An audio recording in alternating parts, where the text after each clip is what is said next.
इस time major जो highlight चीज़ होनी चाहिए वो गज़ा में जो हालात हो रहे हैं वो होनी चाहिए।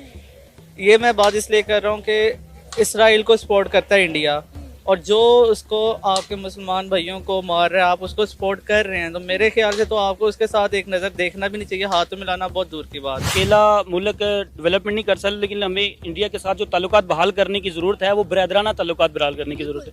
हमें उनको अपने सर के ऊपर सवार करने की ज़रूरत नहीं है। अगर हम उनके साथ ताल्लुकात अपने इस्तवार रखें तो हमें उनके साथ बरदराना, अगर हम यानी कि हम उनकी आंखों में आंखें डाल कर हम उनके साथ बात कर सकें, यानी कि उनके साथ हमें बरदराना ताल्लुकात हमारे अगर कायम हो तो वो हों।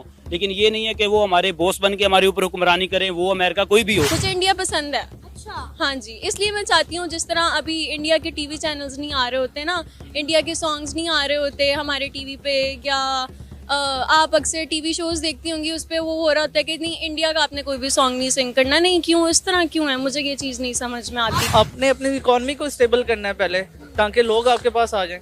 आपने अपनी इकॉनमी को स्टेबल ही नहीं किया, आपकी इकॉनमी कहीं गिर रही है। इंडिया ने अपनी इकॉनमी को बड़ा स्टेबल किया हुआ है। आप उनका एक बेसिक सा एक प्रोग्राम देख लें, शार्क टैंक, उसमें बच्चे बच्चे बिजनेस कर रहे हैं, अरबों रुपए का बिजनेस कर रहे हैं। तो पाकिस्तान में कौन बच्चा ये सोच रहा है?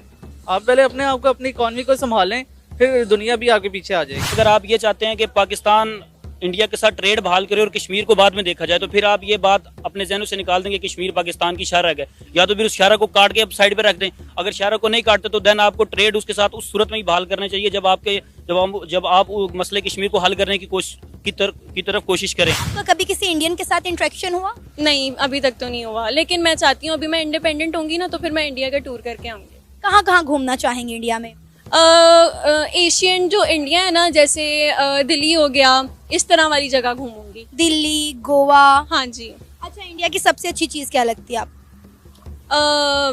इंडिया के लेकिन अभी इंतखाबात के नताइज का ऐलान नहीं हुआ, लेकिन पाकिस्तान के साबिक वजीर आजम नवाज शरीफ साहब ने विक्ट्री स्पीच कर दी है। उन्होंने अपनी विक्ट्री स्पीच करते हुए कहा कि मुस्लिम लीग नून पार्टी सबसे बड़ी जमात बनकर उभरी है और वो एक मखलूत हुकूमत बनाने के लिए दूसरे ग्रुप से बात करेंगे। साथ ही साथ उन्होंने ये भी कहा कि पाकिस्तान को डेवलप करने के लिए हमें इंडिया समेत हमसाय ममालिक के साथ ताल्लुकात बेहतर करना होंगे। इससे पहले भी मियां मोहम्मद नवाज शरीफ ये बात कह चुके हुए हैं कि अगर मेरी हुकूमत आती है तो मैं इंडिया के प्राइम मिनिस्टर नरेंद्र मोदी को एक बार फिर पाकिस्तान में इन्वाइट करूंगा। जय हिंद साथियों, वीडियो में ये बात चली कि अगर उनकी सरकार आती है नवाज शरीफ की, तो वो पीएम मोदी को पाकिस्तान एक बार जरूर बुलाएंगे, इनवाइट करेंगे। इनवाइट करने का मतलब ये नहीं कि मोदी जी वहाँ गए, खा पी के वापस आ गए। अगर कोई देश का प्रधानमंत्री या बड़ा लीडर किसी देश में जाता है तो यानी कि उसके साथ वो कुछ ना कुछ समझौता जरूर करता है, उस देश के बीच में कुछ ना कुछ संबंध वो बनाने की जरूर सोचते हैं।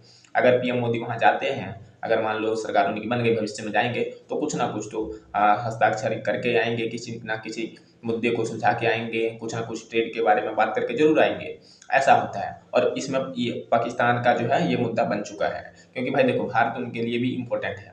भारत उनके सबसे पड़ोसी है। कोई चीज़ का ट्रांसपोर्ट का सिस्टम जो है अगर करेगा तो बहुत ही कम रुपए लगेगा, और वैसे भी भारत इस समय निर्यात बहुत ही चीज़ों का कर रहा है जिसकी ज़रूरत पाकिस्तान को सख्त है।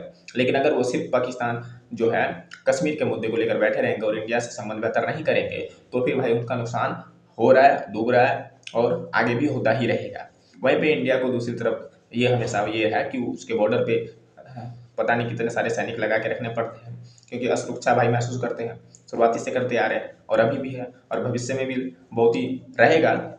लेकिन देखते हैं कब तक रहेगा। लेकिन पाकिस्तान के चुनाव के बाद जो दशा वहाँ का हुआ है, कोई पार्टी जीत नहीं पाई है, तो ये उनके देश के लिए एक और असुरक्षा का कारण दिखता नजर आ रहा है। क्योंकि जब भी किसी देश में गठबंधन की सरकार या सरकार पूरी तरह से नहीं बन पाती है, तो फिर उस देश का जो है धांधली और भ्रष्टाचार और ही अधिक बढ़ता जाता है। क्योंकि विपक्ष का काम होता है सरकार को भ्रष्टाचार करने से रोकना, लेकिन जब विपक्ष ही नहीं रहेगा, विपक्ष की जगह गठबंधन रहेगा, तो उसको रोकेगा कौन? बल्कि दोनों मिलके खाएंगे, जैसे कि हमेशा भारत के बिहार राज्य में मैंने देखा है, वहाँ चलता रहता है। लालू नीतीश साथ साथ में मिलके खाते हैं, कोई तीसरी पार्टी आ गई तो वो भी खाते हैं।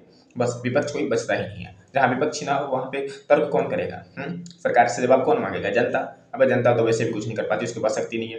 वो भले कहेंगे, हिंदुस्तान की जनता ये कहेगी हम कश्मीर लेकर रहेंगे, पाकिस्तान की जनता ये कहेंगी हम भी पूरा कश्मीर लेकर रहेंगे। अब दोनों की जनता बोले जिसके पास पावर होता नहीं है, तो क्या कर सकते हैं? आप खुद सोचो, एक भावना के तौर पर से बोल सकते हैं। लेकिन अगर ये बात किसी देश की सरकार या उसमें बैठे बड़े पद के व्यक्ति बोलते हैं तो उस पर कुछ ना कुछ असर पड़ता है, क्योंकि अगर वो बोल रहा होता है तो उसका कुछ ना कुछ सोच होता है, वो राजनीतिक महत्व का हो सकता है या फिर आगे को प्लान लेकर हो सकता है, जैसे व्यक्ति की भावना की वजह से हो सकता है। लेकिन अगर एक आम जनता बोलती है तो वो अपने भावनात्मक सोच के कारण ही बोलती है, जिसका कोई महत्व इतना होता नहीं है।